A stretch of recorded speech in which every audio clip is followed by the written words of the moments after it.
Good evening and welcome to the Newfane Selectboard regular meeting. It's Monday, August 7th, 6 o'clock. And at the table we have Jeff Chevalier, Katie Johnson Applin, and Golob, and myself, Angela Sanborn. By telephone we have Mike Fitzpatrick. Come on in and have a seat. Glad to have you. Juanetta, has the meeting been called to order? Properly warned, sorry. Yes, the meeting was properly warned. Thank you. You're home. Are there any additions or amendments to the agenda? Hearing none, we'll go to the approval of the July 17th regular meeting minutes. Is there a motion? I make a motion to approve. Second? Mike. I'll second it.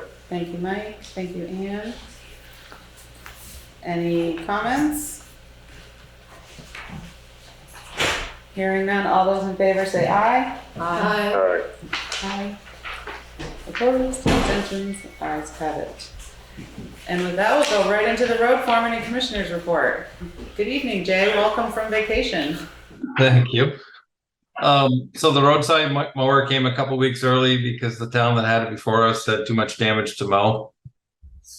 And it was going really well for the first 2 weeks, but now the mower broke down today, so I'll know better tomorrow what needs to be fixed, but hopefully they can be fixed easily. I got the order of road name signs in that were missing over the last month and a half, and I hadn't any more than got the order there, and I started seeing more signs that have been removed. I don't know what we're gonna do, but it's, you know, road signs are one of those things that, you know, maybe the ambulance needs to get there or something. It's just a really bad idea to go around stealing them. Mm-hmm. So hopefully we can either see somebody doing it, or so if everybody keeps their eyes out, there shouldn't be anybody other than the road crew playing with the sign. So if you see anybody, stop. The damaged roads that the contractors are fixing are going well, and we have one more out to bid for 2 spots on Dover Road. And the access permit on Dover Road that we held up from last meeting can be approved. Christopher Williams went and met with the landowner, and he thought it looked fine after he saw what he was doing there.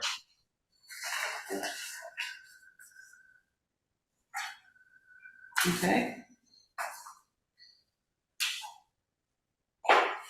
All right, is there a motion to approve the road foreman and commissioners report? I'll make a motion.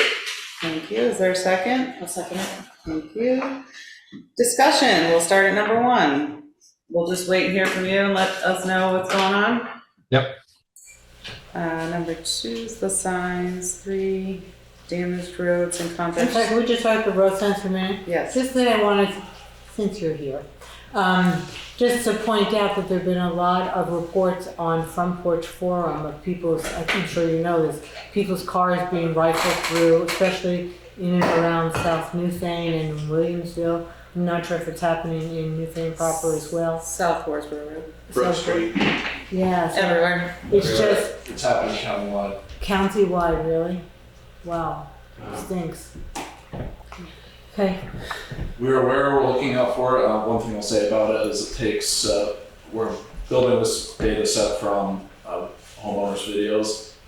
It's a crime that's occurring in about 20 seconds or less. Yeah, I can imagine. So it's very hard to identify without neighbors looking out for neighbors, people calling when they see it. We've heard about some cases as many as 3, 4, 5 days afterward, and then it's what do we do? So we can certainly talk to neighborhoods, we can talk to people who are affected by it. Cameras are a great tool, but they're usually a tool that is reactive, not proactive. So looking out for neighbors, communicating with each other, Front Porch Forum's great, Facebook groups are great, but certainly looping us into the conversation is also very valuable and necessary. Great. Is it being done by people in vehicles for these more remote neighborhoods? I can't speak to all of them. The ones I'm familiar with have been people walking up. As far as camera perspectives are concerned, they're walking into the frame. There's no car around that's obviously related to it. So could it be someone parking their car on the road and walking in? Possibly. It could also be a mere pedestrian. Could I just suggest that we not derail getting on that conversation about police enforcement that we finish up the road for me? Yes, and we can come back to it for further conversation when we introduce the sheriff. Damaged roads. There was, is Melissa on? Yes. There was a mention to me today that a contractor has asked to be paid in advance for a portion of their work. Is that correct, Melissa, the terminology? Hey, yeah, it is. Yep. And we discussed it today and we decided to bring it up during this conversation to see how the board feels, because we usually pay after the work is done and completed and approved by Jay. So we can either A, not do that, or B, pay the vendor for what needs to be brought in. So we decided to bring it up to the board to have a conversation on how everybody wanted to address it. Do you have anything more you want to add before we start discussion, Melissa? No, I mean, that's pretty much the gist of it. The total contract amount was 138 and they're requesting 38,000 for a partial payment. I'm not sure where the job is at this point. I don't know how much has been done or anything either. And it's your understanding that that sum of money is specifically to pay a vendor for the delivery of material? That's my understanding. I don't know if that's all what it's for or, you know, if there's something else too. Okay. And I would say that, I would say that job is probably at least half done at this point. So, if that's any help. Anyone else? I guess we could add C to go ahead and get partial payment and just keep record of it, but to keep the job moving.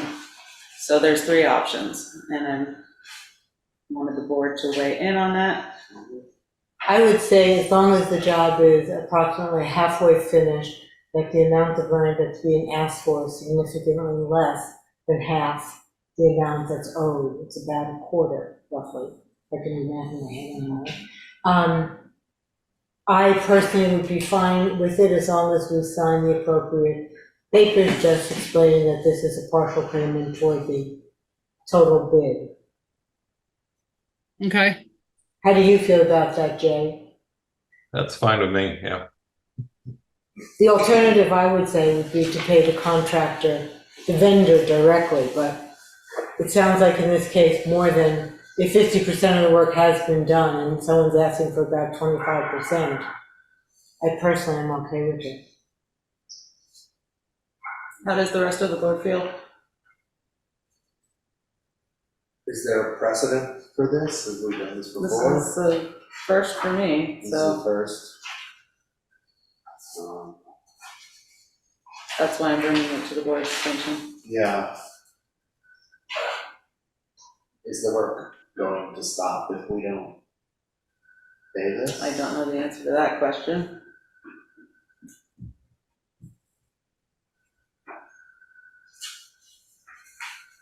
There is another check being cut for the same vendor tonight for a different job too.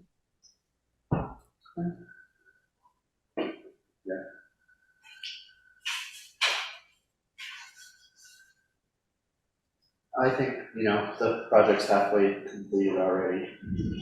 The quarter of the payment to go up. Payment would be acceptable. And I would say that, we're a small town, and being able to be flexible around certain requests, if the request is reasonable, which this one, while not traditional, is certainly not unreasonable. I personally think it's fine. Would somebody like to make a motion I would make this a motion to pay? to go ahead and pay the requested, with, I assume that you have a document requesting this, that it's not just, let's say it's a phone call or whatever, but as long as you have documentation. Yeah, it's actually in the AP orders there in your invoices. Okay, So we'll sign off on it. Yeah. Okay. so I make a motion to approve going forward with that payment. Is there a second? I'll second it. Thank you. Any further discussion? Hearing none, all those in favor say aye. I, Aye. Opposed, abstain? Okay, ayes have it. Moving right along, and we have the access permit. Here, it's Todd and Maureen Strickland by Dover Road and Baker Road for 175 feet. Have you been there to see, Jay? Yes, we approved it last meeting, but then held on to it until we got a little more information. Okay. Yeah, I recall it now. If I remember correctly, that driveway used to be a U, and then the last owners took out the driveway and now they're putting it back in. But that's what it just looks where I see the stakes, and that's what I think. Is there a motion to approve the chair to sign the application? I make such a motion. Is there a second? Second. Any discussion? All those in favor say aye. I Opposed, abstain, I'm abstaining because I'm signing. I just have one more question, Jay. I noticed attached to your report, there's a page, says additional help available from the American Red Cross. Yes. Is that something you just wanted us to let people know about, or? is there any- Yeah, they just sent it out this afternoon and I haven't seen it before, so I just figured I'd send it along to you guys and Okay, hopefully it could be passed along.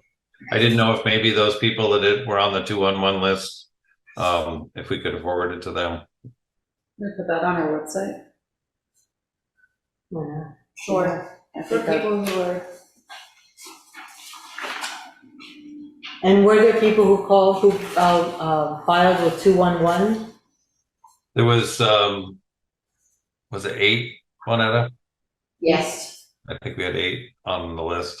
And you have that list, Renetta? I do. Why don't you also just contact them and let them know that there's on the chance that it may be helpful to some of them? Okay. Now we will go to the bids for the 2 spots on Dover Road. Location 1, scope of work is Dover Road in the area of Lynch Bridge Road to rebuild the ledge bank protection with type 4 plus ledge keyed in and chinked with 2 foot minus ledge, cut the pavement where needed to get good compaction and remove the guardrail post and pound in when finished and reinstall the rail and repave the affected area. Location 2 is across from 621 Dover Road, and the work would involve duplicating the existing ledge bank protection and extending it past the beginning of the slide. Begin with a type 4 plus ledge keyed in and chinked with 2 foot minus ledge. The top of the bank should be seeded and mulched. And all of the other things are what we asked for part of our bidding process. And we have 2 bids. where is 624 Dover Road? It's across from D'Agostino's. Okay. The first bid is from A.S. Clark. And location 1, west of the Lynch Bridge on Dover Road, is $57,100. Location 2, across from 621 Dover Road, is $13,900 for a total of $71,000. 57,100 and 13,900. Second bid is from Fitzpatrick.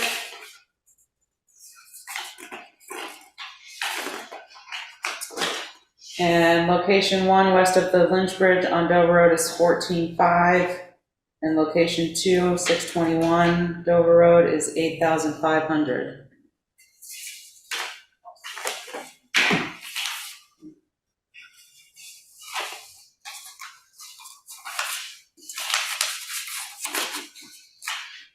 Is there a motion?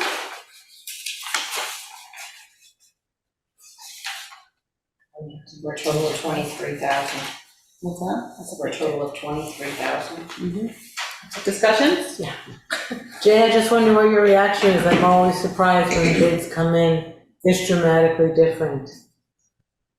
I think either one on the 621, that's a smaller spot. The Lynch Bridge one is much bigger. And requires a little more work as far as the guardrail and the repaving, but, yeah, either contractor have done good work for us, we have no problem. So, That is quite a difference.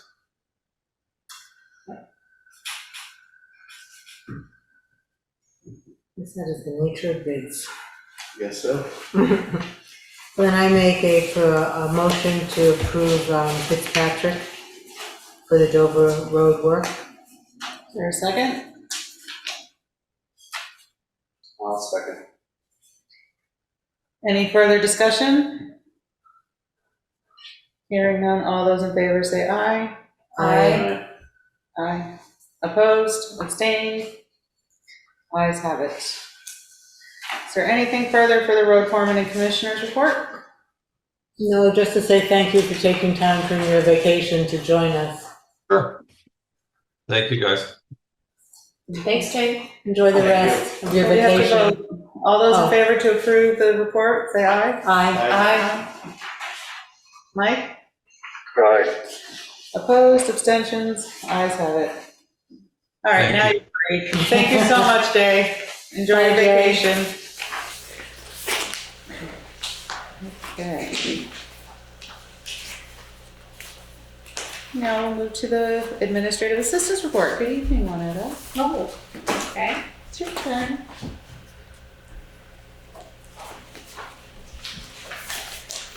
All right, there was a letter that needs to be signed tonight by the chair of the select board. The listers have been proactive and had filed that Newfane will proceed with the townwide reappraisal in 2027. By signing this document, it acknowledges that Newfane is aware of the new law that has already made arrangements to comply with Act 68. And item number 1.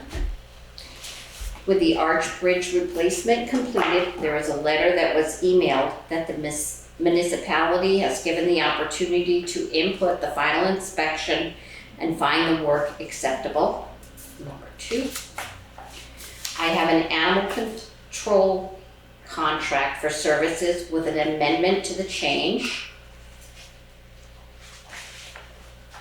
And I also have a document from Wyndham County Humane Society for the impound fees, and those need to be re-signed.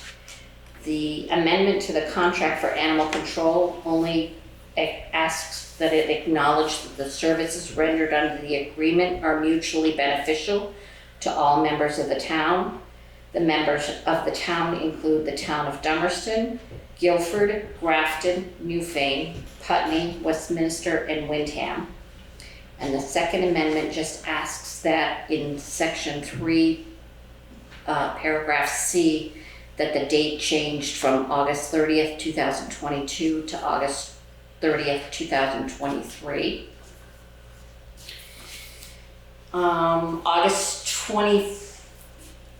August 15th, thank you, is the Vermont Community Leadership Summit in Randolph, Vermont. Katie Johnson Applin and I have already registered for this training, and I will be out of the office for that day. August 21st is the scheduled public hearing for the floodplain and river corridor proposed bylaw change. The legal notice was published in the Reformer on July 27th, and this is more than the required 15-day notice. I have verification of that. The select board received a letter of resignation from the Newfane health officer. Did we want to put that in correspondence, or is it okay to proceed? Just keep, yeah, you Okay. can keep going on this and we can read his letter after. Okay, if the position is not filled by the date, or effective August 31st, if the position is not filled by that date, it will be the select board chair's responsibility until the position is filled. This is a 3-year state-filled appointment. Do you have any suggestions or recommendations that you would like me to follow up for you? Okay. That is the letter there. Is there a motion to approve the administrative assistance report? Make a motion. Thank you. Is there a second? I'll second the motion. Thank you. Discussion. Let's start with number 1. the letter from the listers. Is there a motion, or do we need just my signature, or Yes, please. do we read? So this is a letter to the state, Correct. just validating that we, That we're Have aware of the made law this change. We've already been proactive and we've already got the appraisal scheduled. Here's the letter from the listers, asking us to sign it. okay. So is there a motion for the chair to sign? I make a motion for the chair to sign. Is there a second? Second. Thank you, Mike. Any discussion? Oh, just a minute.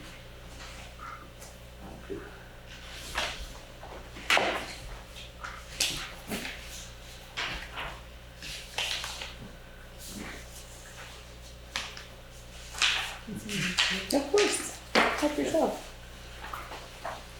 Any discussion? Hearing none, all those in favor say aye. Aye. Opposed, abstained, ayes have it.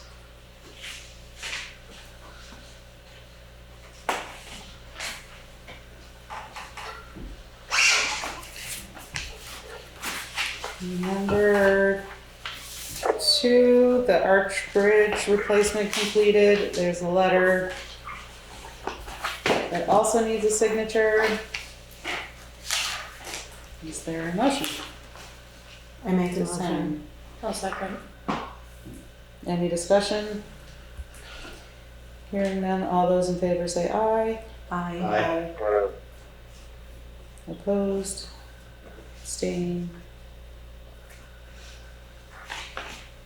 Ayes have it. Number 3, the animal control contract for services in the Humane Society impound contract. Do we need 2 separate motions on that, or should we do it all at the same time? What say you? I don't understand, what are the two things? Is it just a date? What was the admin change? This one is It's just, Amendment. yeah. Did I? Is it? the date and the towns. Just that it's a beneficial to all services. It wasn't listed in the previous contract. Is there a motion to sign the updated animal I make a control? motion. Is there a second? Second. Any discussion? Hearing none, all those in favor say aye. Aye. Opposed, abstentions? And it's great that the sheriff is here and he can sign it. And the second one is the Humane Society impound contract that needs a signature. Is there a motion to sign? What was the change on that one? It isn't a change, it's just they didn't have a copy of our signed document, and it's for the impound fees, for any dog that's taken from a Newfane resident. Right. Or Yes, picked up. The letter from July 27th says, I can locate a signed impound contract for 23-24 for the town of Newfane. I've enclosed a copy of the contract and asked that it be signed and returned to the attention of Maya Richmond, Executive Director. Sorry for any inconvenience. Okay. Let's just clean up files. Really. Yes. So I make a motion for you to sign. Second? Second. Discussion? All those in favor say aye. Aye. Opposed? Abstained? Ayes have it. And it looks like the next few things are pretty good and until number 6. Shall we have a discussion about that? Or wait until we read the correspondence, or read the correspondence now about the health officer? Let me go ahead and read it now. And Yeah, I think that's fine. He made a recommendation about what sort of person would be better fit for the job.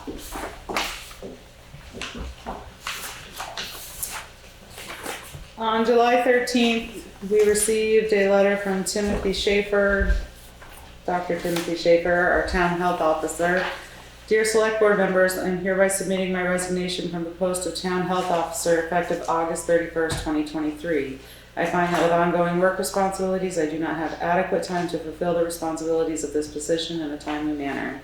In choosing a replacement health officer, I recommend an individual with experience in construction and building trades. Most of the health officer duties are in the realm of rental housing complaints. Knowledge of construction, electrical, and plumbing standards would be a great asset in assessing rental housing and establishing a realistic timeline and follow-up schedule for rectification of inadequacies. Respectfully submitted, Dr. Timothy Schaefer. Anybody interested in being a town health officer, please reach out to Juanetta Fowling as soon as you can. So it's my understanding, from my very limited knowledge, that the town makes a recommendation to the state health department and they make the posting. Okay. And so there's clearly training that goes on as opposed to a lot of other positions where there's no training. I was doing some interviewing as part of the Wyndham Regional Commission, and in a number of other towns I know that the fire chief has also functioned as the health officer. Do you have any other suggestions, or that's typically what you find? And willing parties. I mean, there's a variety of skill sets that are reasonable for health officers.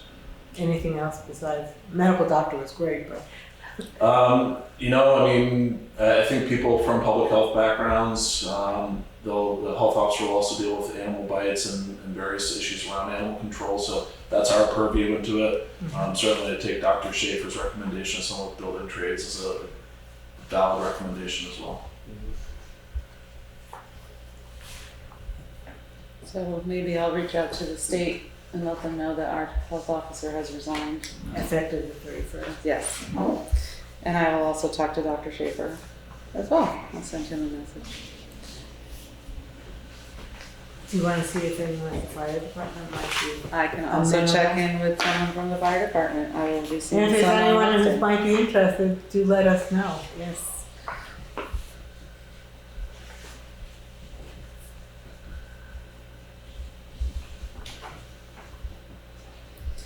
Anything further for the administrative assistance report? Hearing none, all those in favor of approving the report, say aye. Aye. Aye. Alright. Great, ayes have it. Thank you, Juanetta, for your hard work. We appreciate it. You're welcome. Committee reports. I see that Jane is on, faithful as always. Do you have any updates on your many committees? Hi, my camera doesn't seem to be working, but no, nothing really to report other than that we plan on being there for the river floodplain public review. So Excellent. We look forward to having you. Any other committees? Well, there's just minutes meeting from the Williamsville Hall Committee. That's just additional news. We can review that and ask them to come in and speak at our next meeting, because I'd like to have them report. Moving right along, we'd like to welcome the sheriff, Mark Anderson, and Paul Simtaro, right? Glad to have you, and I'm sure this is part of our traffic calming committee discussion, and if Katie and Jeff would like to lead the way. Yeah, we have several other members of the Traffic Calming Committee, both in person and online here as well. We've got Deborah Luskin, Henriette Mantell, Bruce Verdant, and Jane Weir. And Juanetta. We've talked about several different things regarding traffic control, and people have posed questions and have actually brought in some questions as well. Lance Lindgren writes, now that the department is stationed in Brattleboro, if you build Newfane for 4 hours, does that include your transportation time between the office and Newfane, or does it start when you reach Newfane? Thank you for having me. Good evening. So to answer the question, no, it does not cover travel from our office. We've had this practice approximately 16 years. The time starts when we hit your town line, where the town may share some sort of travel is switching from Newfane to, say, Marlboro. Now, because that is a neighboring town, that's a pretty simple transition, and it would come right at the town line. If for some reason we had to go to Jamaica, then the 15 minutes, 10 minutes of travel, depending on what's going on, would be shared, and so we split that in half. And that's just the conversation we have with towns that we can't teleport. Right. Thank you.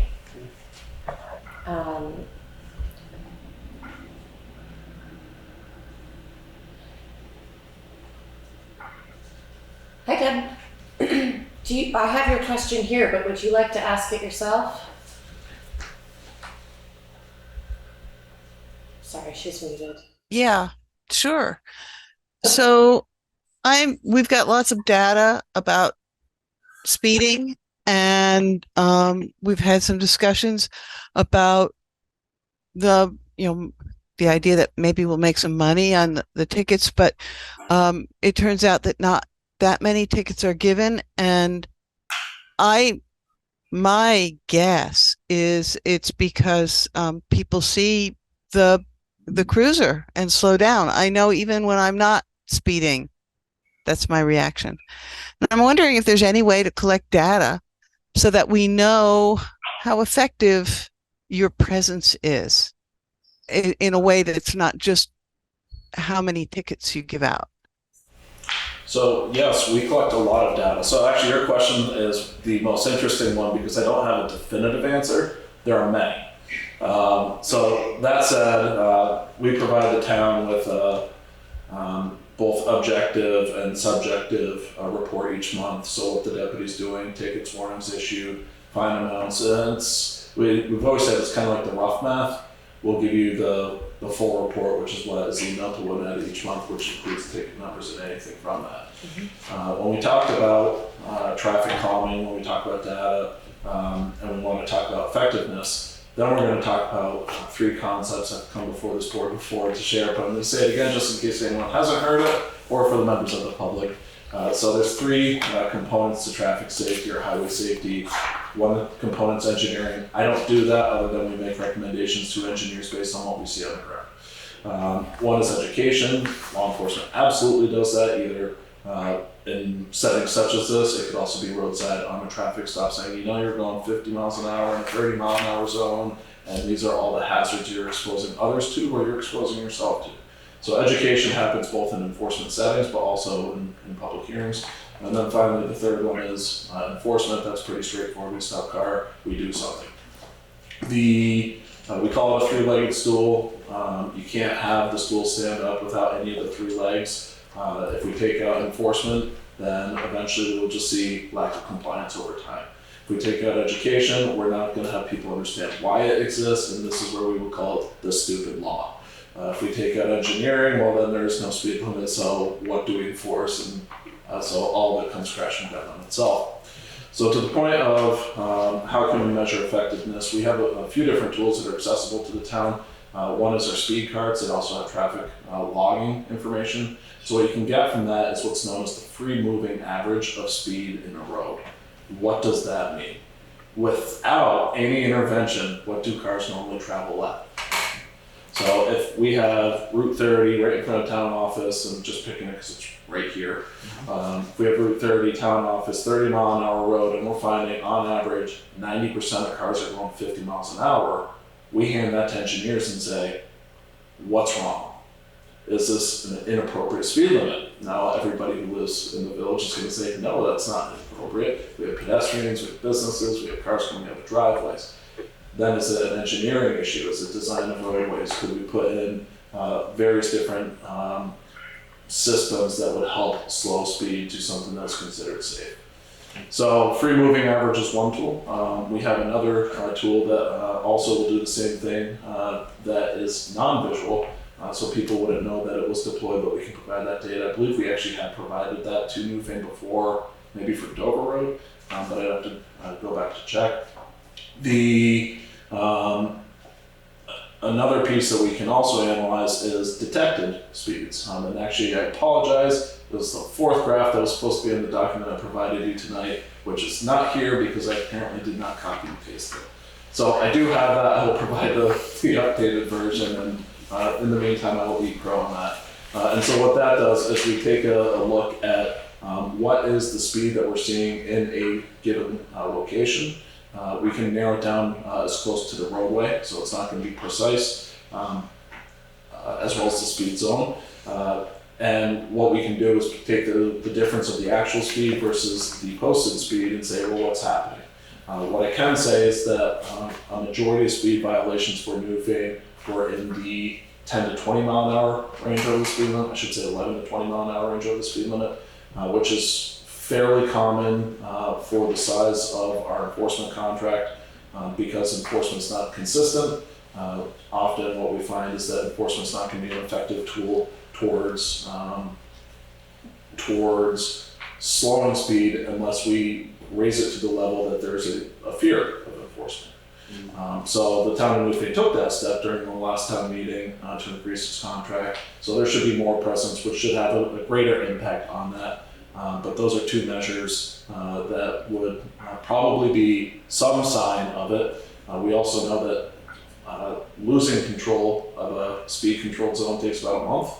So if there's no enforcement or limited enforcement, about a month's time, people's perception of enforcement of Rural Road, it takes about 6 months of regular enforcement to bring it back.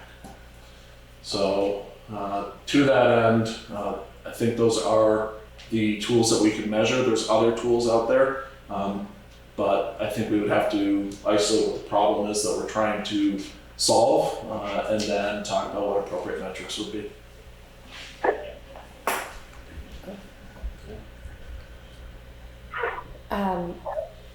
I have another question, unless someone else from the audience would like to ask questions. Feel free to raise your hands online. And John Reese? That's just a question. I'm looking at this, the pie graph, or looking at the violations. It's showing 70 violations for the 1 to 10 miles per hour with speed limit. As a driver, I'm kind of aware if I stay within around the zone of 10 miles an hour over the speed limit, I'm not going to get pulled over. I talked to a sheriff one day in South Newfane. He said, yeah, I'll only pull somebody over if they're doing 15 miles an hour. So I was kind of surprised to see the 70 here. It's not a big question, but does that mean that 70 people got a ticket for going 1 to 10, or they just got pulled over and given a warning? So this only documents if they're given, or if there's an enforcement action. So a ticket or a warning would be captured in the 70. We don't publicly admit to any number over the speed limit that you can safely drive where you will not receive anything. And the reason for that is because under Vermont law and generally under a national context, if I have a number in my mind where it's like, you know what, based on this area, I assess as a safe speed, might be 35 miles an hour in the 30 mile an hour zone. Exactly. Captain Santero here could say, well, no, because there's a town office here and I'm going to stop them at 35 because we've had a lot of issues with pedestrians and close calls. And so that level of discretion can sometimes cause an imbalance for people thinking they're doing something. A law enforcement officer told me they weren't going to do this. Well, it's true, but it's also setting up for failure. So it's not uncommon to have officers who are targeting certain initiatives or goals to have a number when it comes to speed enforcement, but it's not going to be consistent. We do not have a policy what's acceptable other than the speed limit is acceptable, and anything after that, you're at risk. We also want to note that most vehicles do not have what's called a certified speedometer. What does that mean? If you're going 30 miles an hour by your speedometer, you might be going 32 or 34. And so law enforcement officers generally have a bit of a variance. It's not a black and white, the law's the law. And so at 31, we're stopping you, but your car might be 32, my car might be 34, someone else's car could be 25. So we build in that variance. If people want to go through the process to pay to have their vehicles speedometer certified, that's great. Our law enforcement vehicles go through that process because we need it for a speed enforcement purpose. but it's generally not an expense most people care to bear, so we kind of take a reasonable approach into that tolerance. I will say, as you're traveling into the 10 mile an hour and over range, we're certainly going to take more action for that. It's starting to increase risk of death or bodily injury. I could go on a soapbox, I won't, other than to say, as we increase speed, we increase the risk of both motor vehicle crashes. I'd like to clarify, it's 70 incidents at 11 to 20 miles an hour over the speed limit, not 1 to 10. Yeah, when I crossed, I guess it was quicker. Yeah, it's only 3 at the 1 to 10 range. Thank you for catching that. I missed that for you. We have questions. I know we've been kicking around with the increase in hours that we have, which basically doubled our hours. We now have about 7.5 hours a week that we should be getting. Is there any way that we can ask for the time to be more evenly split between sections of town and times of day? So if you're in South Newfane on a Tuesday at 11 a.m., can you, the next time you're there, be there in the afternoon to get a different group of people moving through the area? I think we'd love to see some of that flexibility and see you up our way too. I never see you guys, which is a bummer. That goes into weekend coverage too. Does that include weekend coverage when you are planning your weeks and schedules and what have you? So by our contract, question number 1, yes, you can ask. And we do everything that we can to try to meet your desires. As you're familiar with the Route 30 corridor, every single town along the Route 30 corridor says, can we have Friday nights and Sunday afternoons? Oh, I'm sure. I'm positive. I do have a full complement of staff, but I also still have the same financial resources to commit that staff to do this work. So to that end, we might say, okay, we may be in Newfane this Friday, but then we're going to be in Jamaica Sunday. Right. And maybe we'll flop next weekend. It can also be driven by calls for service. So a town calls in, let's say 7.5 hours, which means we have about 161 hours we're not here each week. We have 3 people from the town of Newfane calling saying, look, it's not an emergency, I just want to file a report for my insurance company. Someone rifled through my car, the street sign at the intersection of pick a street was taken, can you stop it? We can have the best laid plans and then they're just completely thrown off. So we are seeing an increase in calls for service. We are seeing an increase in petty crime, property related crime. Surely people who watch the news are exposed to some of the incidents going on around the state. In addition to the flooding, we're having more shootings occur. So it's just, there's a lot going on. I think everyone can relate as we are post-COVID. The world's kind of lost its mind. We're seeing the front end of that. So yes, you can ask. Yes, we try to do everything we can. We do provide weekend coverage. We do provide coverage on the nights. When I was looking at how we're providing for Newfane over the last year, I want to strive to find some areas where we can provide more.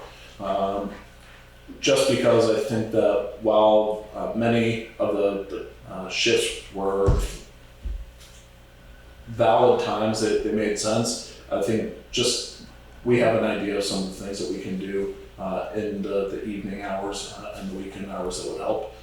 So yes, and I think there's also some opportunities we can do better.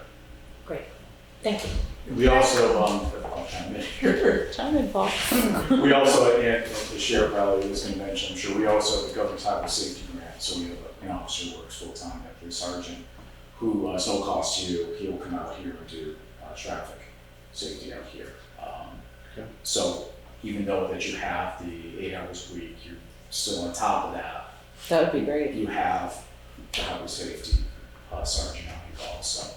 So and historically, as you know, I live off of Route 9 in Wilmington, so you know it's Fridays are coming in and Sundays are getting out. Right. So like we did last year, is what we did is we altered our schedules. Okay, so we had someone, I mean, we even had a reporting Friday mornings that come up real early, so we had someone out here Friday mornings, and then Friday night, we left the governor's highway safety car out there Friday night, and of course Sunday, just like up in Wilmington, they're bolting out between like, 10 and 2, 10 and 4, we have to have someone out here, so. And of course that's based on the community calling us too, I mean, we get a lot of calls from people saying, hey, they're coming out at 2 or 10 o'clock, it's been bad, so we'll adjust that schedule, but we try to do our best by getting someone up here during those peak times also. And fluctuating that schedule too, as far as not having someone on this street at 2 o'clock every Friday, we try to, because everybody's gonna be looking for that person, right? And so we try to mix that schedule up, so, it's really, say fair for everybody, right? I ask him a quick question.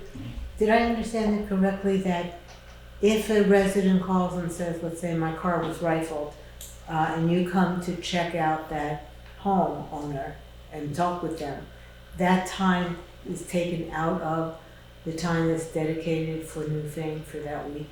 If it's reported to us and the state police don't investigate it, yes. Generally, the approximate 7.5 hours that we're here, we would accept the call if we were on duty in the community. If we're not, we generally direct them to the state police. That said, I just had 3 calls end up in my department's queue that were called into the state police over the weekend that they say call the sheriff's department in another community. Don't know what happened, I just learned about it an hour ago, but the point being, we don't want to leave people hanging, but we also consider this to be a secondary service while the town receives primary law enforcement service from the state police. Please? Yeah, it seems like the scheduling of the sheriff's department covered down the road is probably a pretty complex thing, really. You've got other areas to cover, you have competition. For the prime times, obviously we want to have effective use of your time that we're paying for, just like another town does. So there's a question in this, which is, what do you think is the most valuable time of day to have the coverage? For example, it seems like the speed readers would tell us when the most cars go through Williamsville. So it seems to me that would probably be a prime time rather than having a sheriff posted at 1 in the afternoon on a Wednesday when not a whole lot is happening, but more like that 7 to 8 o'clock. And I'm sorry to say, because I know people are stressed trying to get to their jobs, and I don't really feel like picking on working class people trying to keep their kids fed in horrible times. But so my question is what do you think is the most valuable time? How do you work out that scheduling so we get effective times, same as anybody else? It's hard to divide up your time like that. So yeah, we already use a data-driven approach. So we have roughly 6 different speed readers, 2 radar trailers, and 4 non-radar trailer. They're I call them a black box, but I don't know what they're called. That we already use for data-driven work. So that's already occurring. The flip side to it is while the data can tell us that, hey, Sunday afternoon between roughly 1 o'clock and 4 o'clock on a Sunday in the middle of winter is the best time for us to target the most traffic. I can also say from an experience point of view, it's actually one of the worst times for us to go do enforcement because if we identify a car, there's 15 cars behind it, which then we have to get out into traffic and be able to stop the 1 car. Pulling over 14 cars to get to the lead car is an equal risk to public safety. And so we might say, you know what, maybe on that holiday weekend, it makes more sense for us to be out in the morning hours where people aren't used to us being out, but we still have unusual traffic. We also receive complaints, hey, there's this pick a color car driving up pick a road. They come up every morning at 5 in the morning, they're doing double the speed limit. And while, we don't, our intention is not to take food off people's table. Our intention is not to pick on any class of people. The law's the law, and if you're violating the law, we're an enforcement consequence to that. We provide reasonableness into the mixture, but at the end of the day, the appropriate avenue to resolve those types of issues is to change the law or comply with the law. So To that end, we try to give a full spread with the limited resources that the town has contributed to this. I would say trying to solve the problem with when are the best hours for us to be here. It's actually not as valuable the conversation as the bigger conversation, which is how we improve regionalized policing in rural Vermont, which is a conversation I've had with you before. I'm hiring a position, hopefully this week, ideally this week, who's going to continue to push forth that mission. So more to come on that. But to your point, I think we're doing as best as we can right now, other than when we identify some of the areas where we can improve efficiencies that we missed before. Thank you. Jill? I just have a very basic question regarding what is the best technique that your officers can use in terms of, do you find a particular spot that's somewhat hidden that the average person might not know you're there, or is just kind of driving slowly at the speed limit around the villages? Is that a good technique? What's the best way to get speeders? Variety of techniques, variety of technology. So stationary, our experience is that it is more likely to identify more vehicles in violation of the law, but less likely to find the most egregious violations. Whereas moving patrols are more likely to find the more egregious violations of law, but less likely to have as much saturation. So we do a balance. We have a variety of property owners who say you have permission to park in my driveway, and we do. We have a variety of places where we've identified by either our speed data or crash data that there are areas that are prone for issues, which is why we're there to enforce the speed, because at the end of the day, speed limits exist to keep people safe. They exist to reduce traffic crashes. Traffic crashes cause injury, cost lots of money, shut down roads, whatever they do. We don't want that to happen. And so that's our primary goal, is traffic safety when we're stopping for speed. Deborah made mention that the town can receive fines back to the town, which is a great thing. I always encourage towns to look at that as a nice benefit, but as a side benefit. Don't rely on that funding to come back. There's a variety of complexities, even to the refund mechanism, where you could see funds that are delayed for 1, 2, 3, 4, 5 years. There's a variety of reasons for that. Happy to go into it, but I don't think anyone's going to be interested in the judiciary's process, other than to say it can take time. So we're happy to see that money go back to the town. It doesn't go back to my department. It only goes to the town and to the state. But that said, we do not want that to be a revenue generator for the town that then becomes an income target for a budget. Is that fair? Mm-hmm. Is there an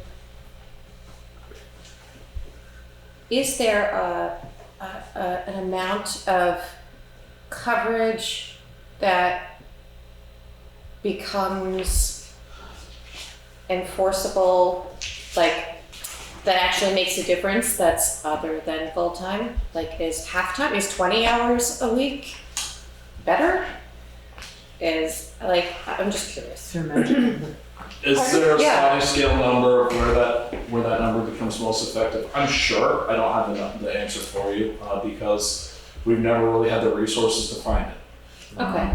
We provided service for Newfane, I think, at roughly the same amount that we're currently contracted for, and I think it was effective. Was it as effective as some people would desire? Maybe, maybe not. And this is, as you know, as a select board member, you can't always satisfy everyone, so then it becomes, what does the town want to support? Which is obviously the question I can't answer. Right. But to that point, we can take those metrics to say, well, what's our goal? Okay, are we tolerating certain speeds over the speed limit? Again, I told you, just within law enforcement across the state and across the country, there's going to be a general allowance just because of things we know with mechanical variances.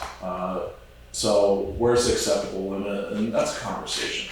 We look at school zones a lot differently than we look at empty span of Route 30. We look at tight corners, such as Ruby's Corners. We look at that differently than we look at, I don't know, I guess a stretch south of the village, going up the hill towards the school. So there's a variety of assessments that we're making because, again, everything's tied back to traffic safety, crash reduction, not having people get hurt.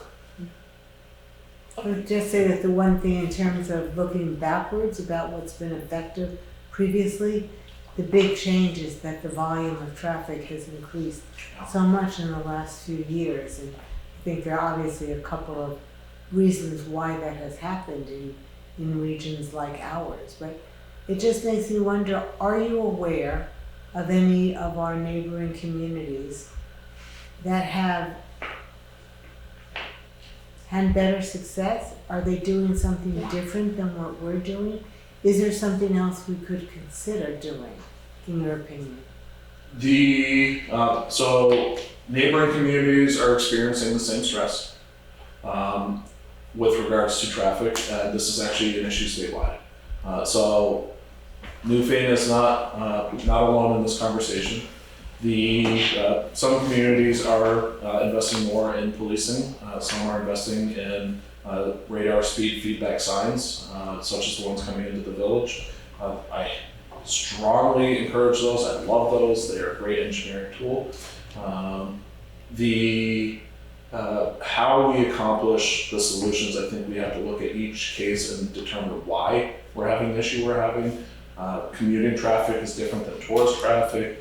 Seasonal traffic is different than weekday versus weekend traffic. School's out for summer. There's just so many factors that affect the community. So for Newfane specifically, I don't have the answer of what you should be doing, other than I do believe that countywide we have a gap in rural policing. I think that there are ways that we can provide it better. I think that Newfane has interest in it broadly, talking with people as we talk about the issues going on. But I also don't know that's necessarily the right conversation for the town. It might be the wrong time, but maybe next year. Maybe it's the right time. I don't know. But that's why we want to have the discussion. We want to have public input. We want to create a process to be able to make sure that towns joining this initiative are coming in fully informed, with a recognition of the issues they're dealing with and how do we help address that. It's my understanding that, is it Jamaica and Londonderry have a shared full-time officer who does about 20 and 20? Correct. Are they having better results So with that effort? Deb has a question. the discussion I've had with representatives from the town of Jamaica and Londonderry speak highly of what we're doing. The two towns have wholly separate issues. Londonderry having minimal or no law enforcement coverage for as long as I can remember. They did have a contract with the state police, but that contract, while initially targeted at 40 hours a week, was reduced down to, I think it was under 8 hours. I don't want to misspeak, but it might have been 8 hours a week or 8 hours a month, I don't remember, because it just was underserved. So when we started our contract in Londonderry, I think it was 2 years ago now, we were seeing what I would identify as just lawless behavior. I mean, we had cars going 90 miles an hour on a corner passing, and it's like, we don't see that in Jamaica. Mm-hmm. We don't see that in Newfane. We don't see that. Like, there's a variety of places we're not used to seeing that, and that was actually a regular occurrence that we were running into for the first month that we were there. So things have calmed down in Londonderry in the last 2 years. We're not seeing those types of behaviors anymore, but we are still seeing higher end averages of speed. So again, time is a factor. Londonderry has a larger population than they had when we initially signed the contract. So same thing to what you're identifying, like, is the need actually sized correctly? Londonderry has more population, I think, right now than the town of Putney does, who's providing 40 hours coverage. Yeah. And we're receiving the call volume that we see in Putney and Londonderry. So there's some of that is part of the conversation, and the local conversation of, well, what's appropriate for the community. But as far as the strategy of pairing the two towns, I think it's been working well for both of them. Jamaica has seen quite a bit of support for what we're doing. And in terms of the regular commuters, generally speaking, we're identifying that we have relatively better control. For the tourist commuters, they're not used to enforcement, or they are. It's the one-time customer, if you will, that we can't really forecast what they'll anticipate or not anticipate. It's more based on where they're coming from. So if enforcement in New York, Massachusetts, Connecticut, Rhode Island, New Hampshire, Maine is high or low, they could be coming in with that perception of what it's going to be here in Vermont. They could also be coming with the perception that they come every Saturday, and so they're used to either seeing a cruiser every town or they see nothing. So we can't forecast that one, and so that's why we try to target weekends and the general times where we know that we have high speeds, aggressive driving, and traffic crashes. Thanks. She got her name. Deb? Yeah, this is always fascinating to hear you explain law enforcement, Sheriff. I wanted to just reiterate what our goal in the Traffic Calming Committee is, because we've spent a lot of time talking about cars, and of course, drivers of vehicles are the worst malefactors. Our goal is to make the streets safe for pedestrians, bike riders, horseback riders, for everyone who uses the streets, as well as other drivers. And anything that you can think of, suggest, or do to help us reach that goal would be most welcome. But the idea is to make the streets safer. We've just had a lot of even just the sense of not being safe while walking along is a detriment to living here. When does the Traffic Calming Committee meet? Typically once a month. We have not yet met this month because of vacation and scheduling. Maybe when following the summer months, I could either have our highway safety, the grant funded officer come in and meet with the calming committee, or I could have one of my deputies come in and meet with the calming committee so that we can have, let me put it this way, I'm not the person doing the work anymore. I'm overseeing it, I'm making sure that we have the policies in place for them to do it, I'm doing the research on statistics to make sure that we're targeting the places we need to target. Having the people come in and say, you know what, last Tuesday I saw this, and this would be an idea, and then we saw it work in Marlboro, and it's been phenomenal. I mean, that could be as easy as a bump out on a curb. Now there's a build out cost to doing things like that, but we've seen those things happen down in Brattleboro. We've seen it happening, well, I won't mention the Route 30 construction project right now, but we've been seeing various different engineering things happen. Those are things that we can work with Agency of Transportation and the Strategic Highway Safety Plan to incorporate some of the recommendations that we brought over time as we tie it to data.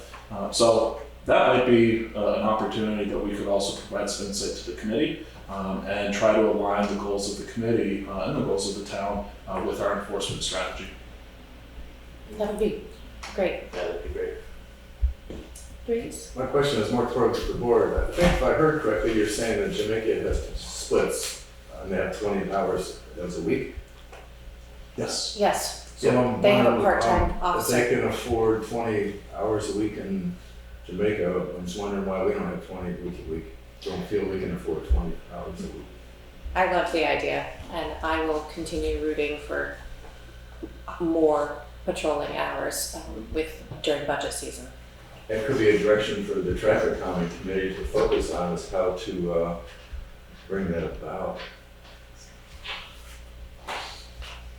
Yes. But, yes.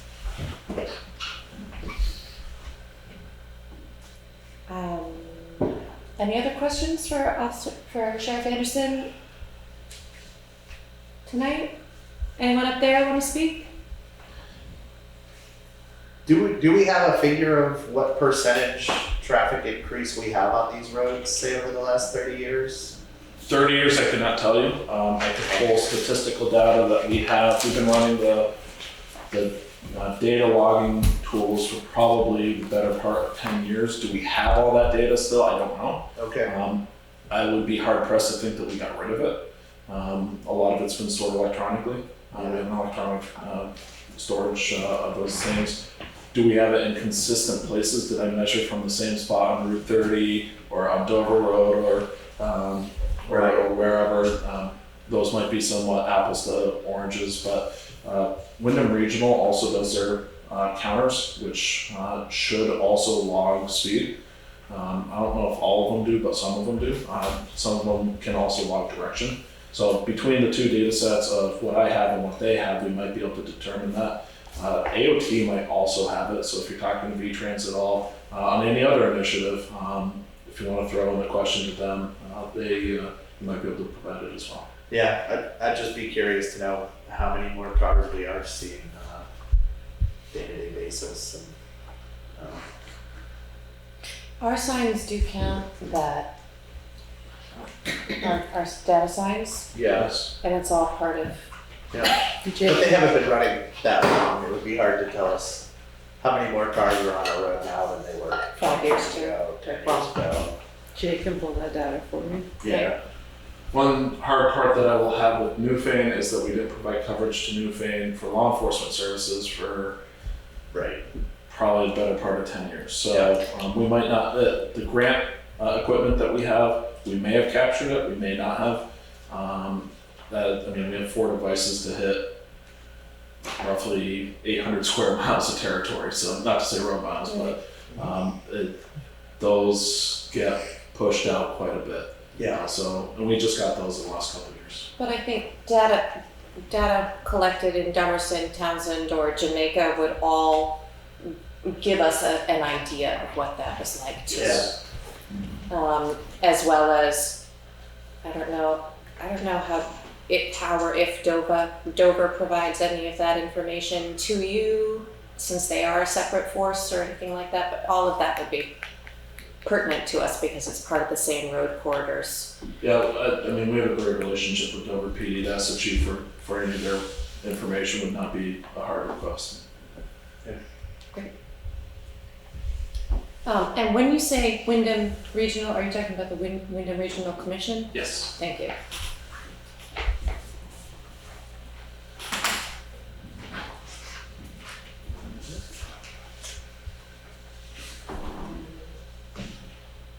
Great. Yeah. Good. Anything else, anybody? Well, thank you. Thank you so much for Thank coming you. tonight. We really appreciate your time. And we'll have someone to touch on the traffic coming through. Great. Great. Thank you. Sounds good. Can I just ask one last question? In terms of your plans for a regional approach to policing, when might we hear more? So originally I was being the project manager for this initiative, and then with my deployment with the Air Force and a couple of other things going on, it became realistic that I can't be the project manager, which is why we're hiring. So we run a hiring process. We just did the interviews last week with the intention of hiring. My goal again is this week. I had 3 meetings landed on my calendar that weren't given to me, so we're trying to work all the work in. Once that happens, I'm handing all the files over to the new person to say, we need to have this meeting within the next 4 weeks. I'm hoping 4 weeks, and I'll take your feedback on it, but I'm hoping 4 weeks is enough time for people to say, we can make this, but as little time as possible to get the conversation going, because I think it's important that we have it before select boards hit their heavy budget season. I would just urge you to make sure that there's some real substance to be discussed and that it's not just a vague idea, because I think that would frustrate people.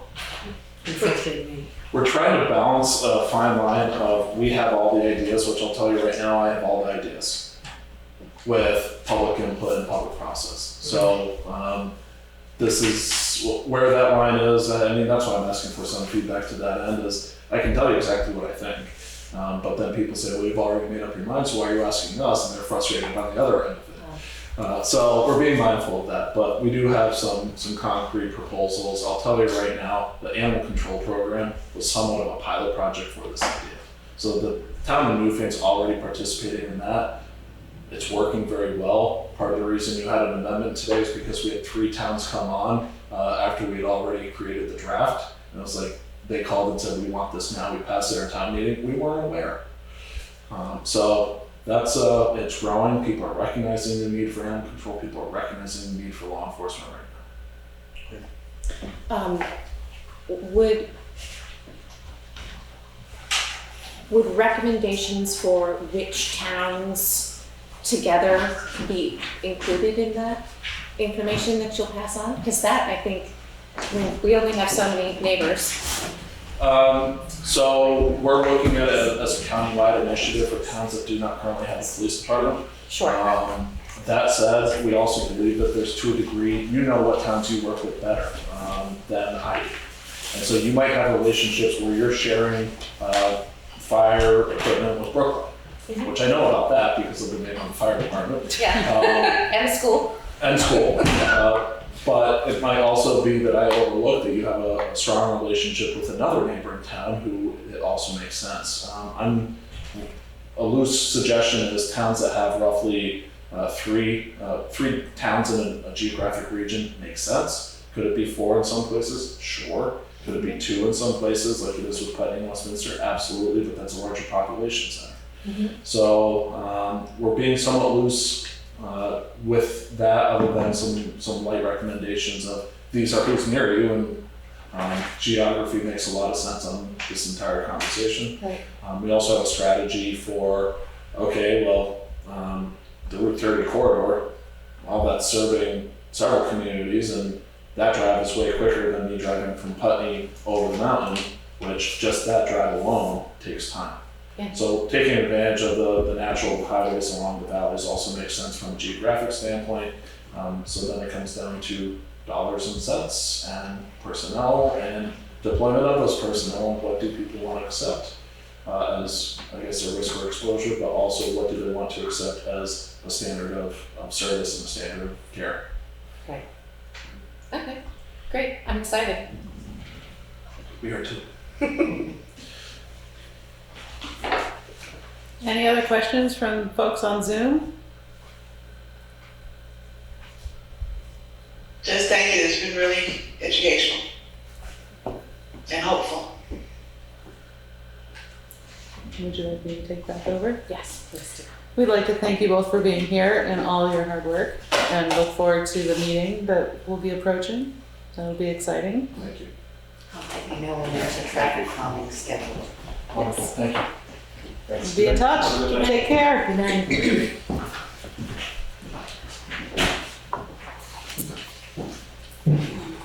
And now we'll move into unscheduled members of the public. Would anyone like to speak?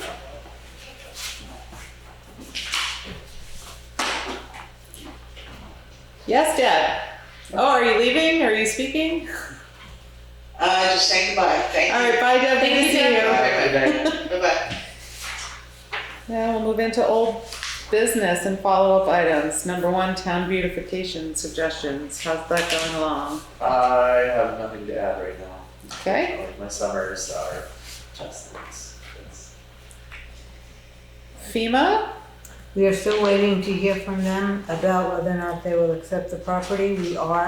We did hear on a small issue that we needed permission to be able to move forward because our updated emergency mitigation plans are not completed. So we asked for a extension, which was granted by FEMA. They gave us a 1-year extension from the time that the project is approved.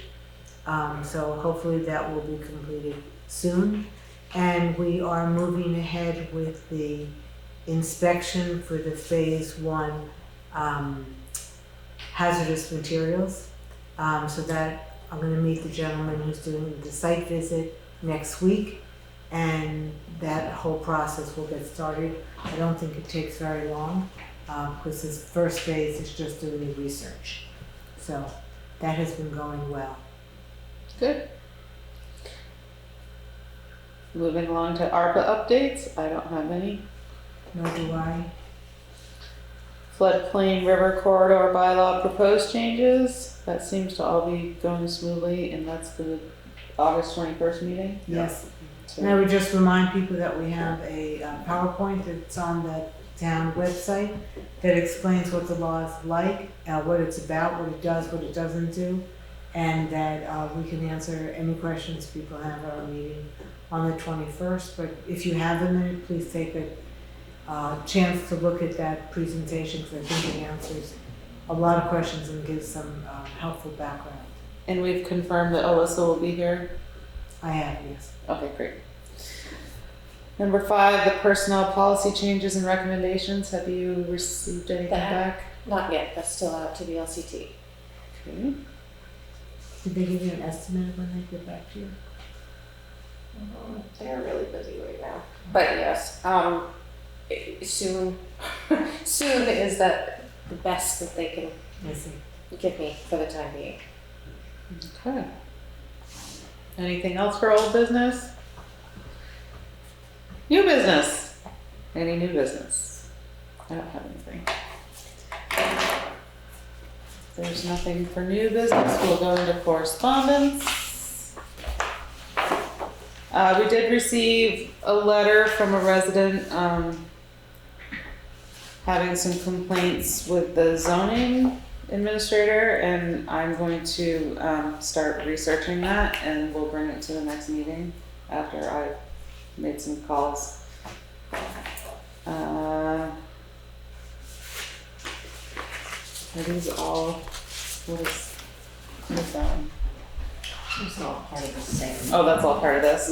Okay, so I will report back on this issue after I make some calls. Just one other thing in there. Sorry. That's okay.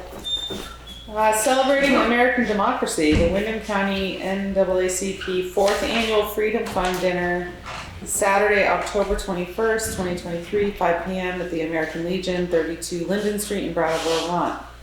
Honoring our founder, Dr. Stephen Gillum, we invite you to help us honor Stephen for his stellar service to Windham County by purchasing a journal ad.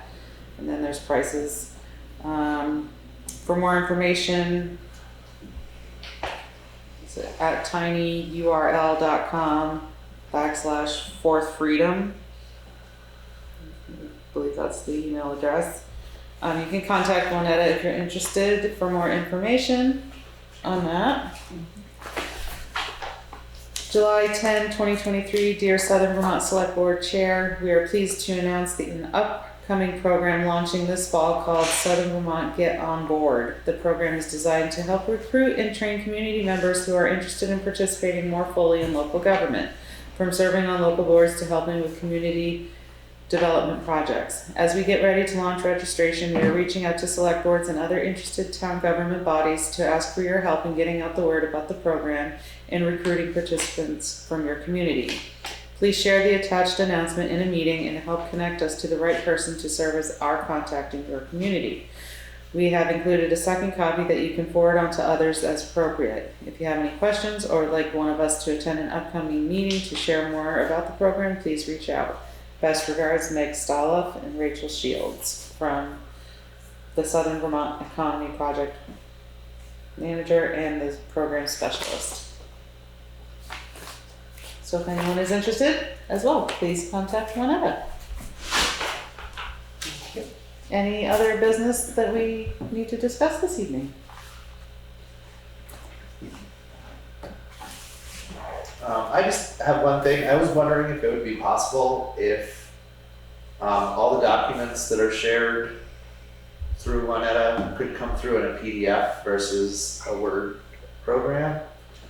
I don't have access to Word, and PDF is a more universal format that everybody can use.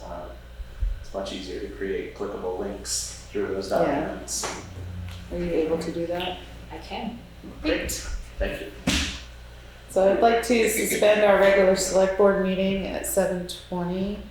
Do we need to have a motion to do that, or can we just open up? You can just suspend. Suspend it at 7:20, and I'd like to open up the Cannabis Control Commission meeting, our first ever. And I'll call that meeting to order at 7:20. We have an application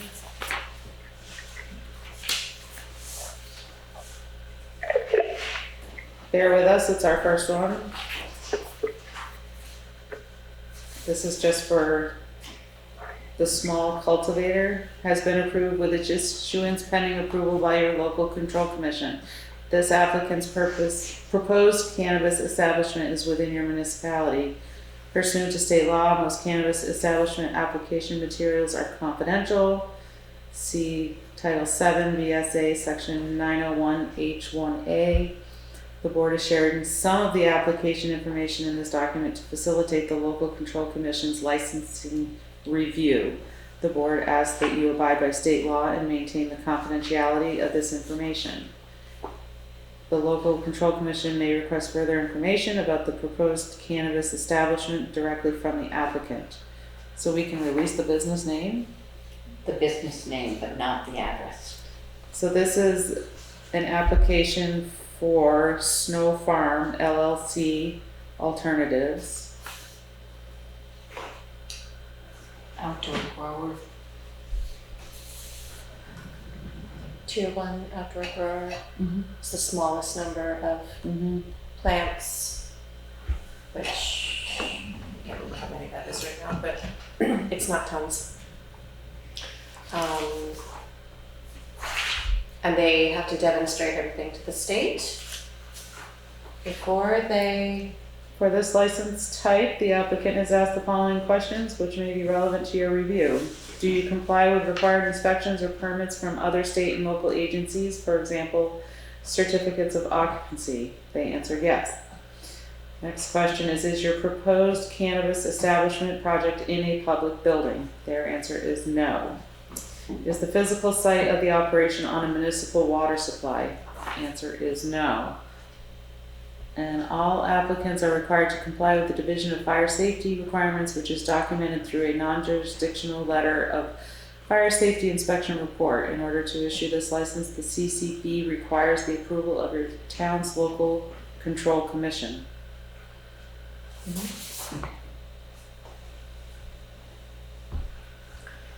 They have, the CCB goes through a lot of information, such as if they have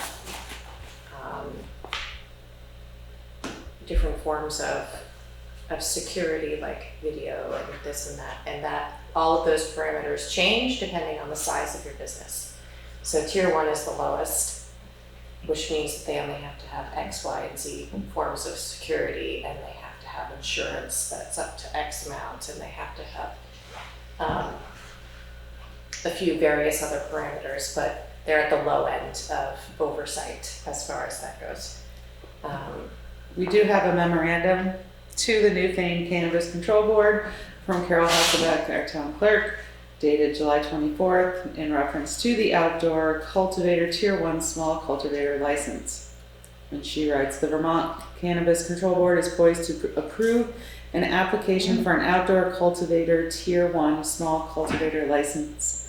A Tier 1 small cultivator is up to 1,000 square feet of plant canopy or 125 plants. According to what Carol read, most of the application is confidential. The board has provided us with the answers to 3 questions in the application per the attached email, which I just read. The business legal name is Snow Farm LLC Alternatives. The address is not public. She deleted the address from the application to maintain the confidentiality. The email states that you can ask for more information from the applicant if you need to. According to Merle, the zoning administrator, this would be considered an agricultural use, so the zoning permits would not apply. Do not know of any other town ordinances that would apply, and cannot create ordinances that are specific to cannabis establishments. Please note that if this is not approved by you within 60 days from July 19, it will be deemed granted. And please let her know if we approve the application or not, so she can inform the Cannabis Control Board. And Carol, Good to see you. Hi, Carol. Thank you for the memo. Is there anything else we should know? Since this is our first one and we're all learning together? One factor that I recall reading is if outdoor, then a fence or living screen has to screen it from the view of the road. So that would be a question we could ask. Wouldn't we assume that's something that they verified? One would think, but I don't know, and I'm not familiar with the location, so I don't know if it's even a factor. And who is responsible for going and checking out these things? It would be the state.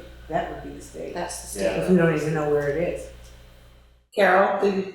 I would assume that since the state is ready to approve it, they've checked into all of that.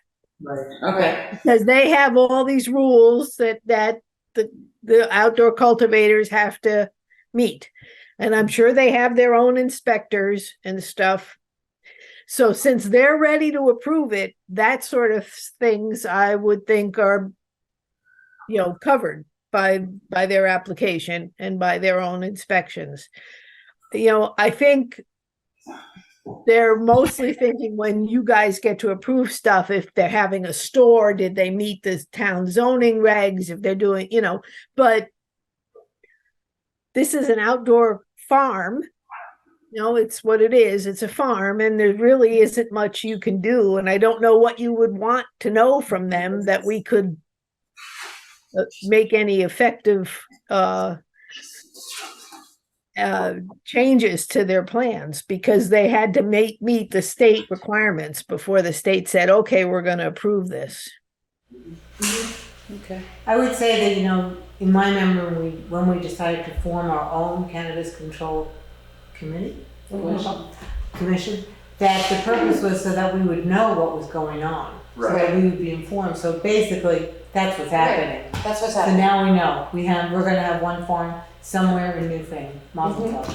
So we need to approve have a motion to approve the application. I make a motion to approve. I second. Any further discussion? Hearing none, all those in favor say aye. Aye. Aye. Ayes have it. Thank you for being here to help us with that, Carol. We appreciate that and all that you do. I'll let them know. Thank you. Okay. If there's nothing else, we will move to pay orders. You have to suspend. Oh, I'm sorry, is there a motion to adjourn the Cannabis Control Commission meeting I make a motion. at 7:29 and resume our regular scheduled select board meeting? And Ann did that with us. Is there a second? Do we need a second? I don't think so for an adjournment. Yeah. So we are back in our regular meeting and we're going to head into pay orders if there's nothing else. Thank you everyone for being here. It was a great meeting, especially having the sheriff and clarifying some information. And take care and stay safe, folks.